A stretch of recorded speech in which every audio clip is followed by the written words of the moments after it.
1 কোটি প্রবাসী প্রত্যেকে শুধু একটা পাসপোর্ট আর ঘর থেকে হয়তো $1000 পকেটে নিয়ে এই দেশ থেকে চলে যায়, কোথায় যায়, সে কী করবে, কী খাবে, তার কিছুই জানে না। এ দেশ থেকে যখন আমরা এক্সিট করি, জিরো হয়ে যাই। সে দেশে যায়, সে দেশের সাথে, সে দেশের জনগণের সাথে কষ্ট করে আমরা তিলে তিলে আমাদেরকে তৈরি করি।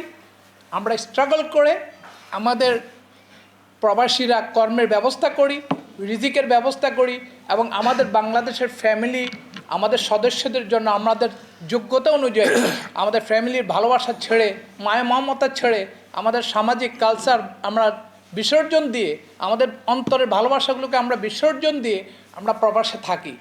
সে স্ট্রাগল করে আমরা আমাদের দেশের জন্য, আমাদের পরিবারের জন্য করি।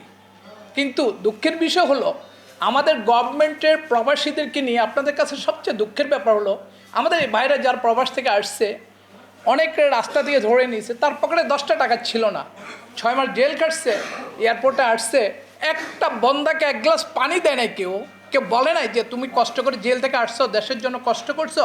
এয়ারপোর্টে ফুল দিচ্ছে, ফুল দিয়ে ফটো সেশন করছে, বাট কেউ বলে নাই তুমি কি 1 গ্লাস পানি খাবে। দিস ইজ আমাদের প্রবাসীর সাথে আমাদের দেশের যারাই গভর্নমেন্ট প্রধান সিন্স 1971, তারা আমাদের সাথে মুখে বলে, ফটো সেশন করে, ফরেন রেমিটেন্সের কথা বলে, প্রবাসীর পক্ষে অনেকই গল্প বলে, বাট তারা যে আমরা যে হিউম্যান বিং, যে নেচার অন্যান্য কান্ট্রিগুলিতে প্রবাসীদের জন্য, ইন্ডিয়া, পাকিস্তান, আদার কান্ট্রিগুলি প্রবাসীদের জন্য যে অ্যাটিটিউডগুলো শো করা হয় গভর্নমেন্টের থ্রু থেকে, আমাদের জন্য মিনিমাম করা হয় নাই। আমরা দেশের পক্ষে এতগুলো মানুষ কষ্ট করেছিলাম, এয়ারপোর্টে কেউ আমাদেরকে 1 গ্লাস পানি দেয় নাই, আমাদেরকে কেউ জিজ্ঞেস করে নাই। এটা হলো আমরা প্রবাসীরা যুগ যুগ ধরে কষ্ট করছি বিদেশে। এটা হলো 1 নম্বর কথা। 2 নম্বর হলো, দেখেন আমরা প্রত্যেকেই বিদেশে চাকরি করে আস্তে আস্তে তৈরি করে বিদেশে আমরা বিজনেস করি এবং আমাদের দেশের থেকে আমাদের এমপ্লয়িদেরকে নিয়ে যাই। Politics is one thing, being a businessman. আমি একজন কর্মজীবী ছিলাম 12 বছর, আমি প্রাণের এক্সপোর্টের পৃথিবীর 53টা দেশে চাকরি করছি। তিলে তিলে এসে আমি আমার বিজনেস সেট করছি। সেখানে আমাদের বাংলাদেশি এমপ্লয়ি 60-70 জন এমপ্লয়ি আমাদের ফ্যাক্টরিতে কাজ করে, কিচ্ছু না। যারা ওইখানে আমাদের কনসাল্ট, মেন বক্তব্য হলো লিগ্যাল ইস্যু, যেটা আমাদের গভর্নমেন্ট থেকে, সমস্ত গভর্নমেন্টের তরফ থেকে যারাই গভর্নমেন্টে আসেন, তারা বাংলাদেশ এম্বাসিগুলো, বাংলাদেশ কনসুলেটগুলোকে তারা তাদের পলিটিক্যাল বেনিফিটের জন্য ইউজ করছে। আমরা যারা প্রবাসী তাদের জন্য ইউজ হচ্ছে না। আমাদের এখন রাষ্ট্র সংস্কার হচ্ছে অনেক ইস্যুতে, প্রবাসীদের জন্য এখন আমাদের ইম্পর্টেন্ট ইস্যু, পৃথিবীর কোনো এম্বাসি, কোনো কনসুলেটে কোনো পলিটিক্যাল কার্যক্রম চলতে পারবে না, এটা রাষ্ট্রদ্রোহ।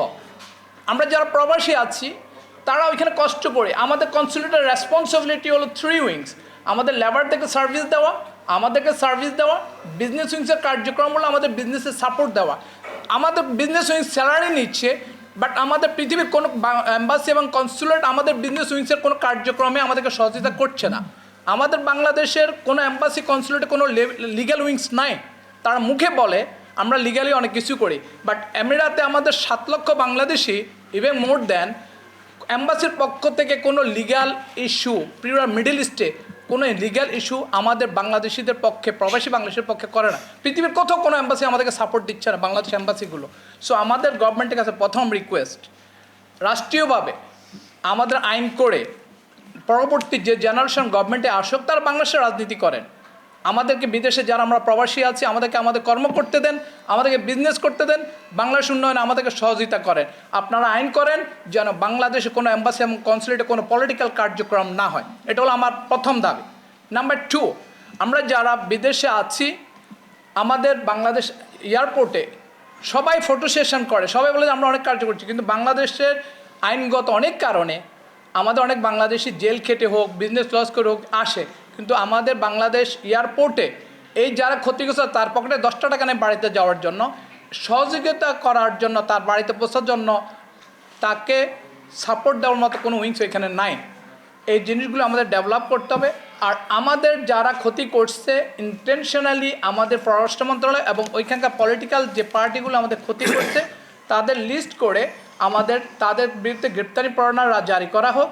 আর আমরা যারা ইন্ডাস্ট্রি এখনও আছি, এখন আমাদের এমপ্লয়িরা কাজ করছেন, যারা বিজনেস আছে, আমাদের বাচ্চাগুলো ওইখানে জন্ম, আমাদের ফ্যামিলিও ওইখানে বাই বর্ন ওইখানে আছে, আমরা যারা ইন্ডাস্ট্রিয়ালিস্ট বা যারা বিজনেসম্যান, আমাদেরকে লিগ্যালি আমাদের ভাইরা বলছেন, আমাদের রাষ্ট্রপ্রধান যাচ্ছেন, আমাদের দুবাই গভর্নমেন্টের সাথে আলোচনা করে আমাদের 90টা উঠাই দেওয়া হোক ইমিডিয়েটলি, এবং আমাদের প্রবাসী সারা পৃথিবীর প্রবাসীদেরকে নিয়ে একটা লিগ্যাল উইংস রাষ্ট্রীয়ভাবে ডেভেলপ করা হোক।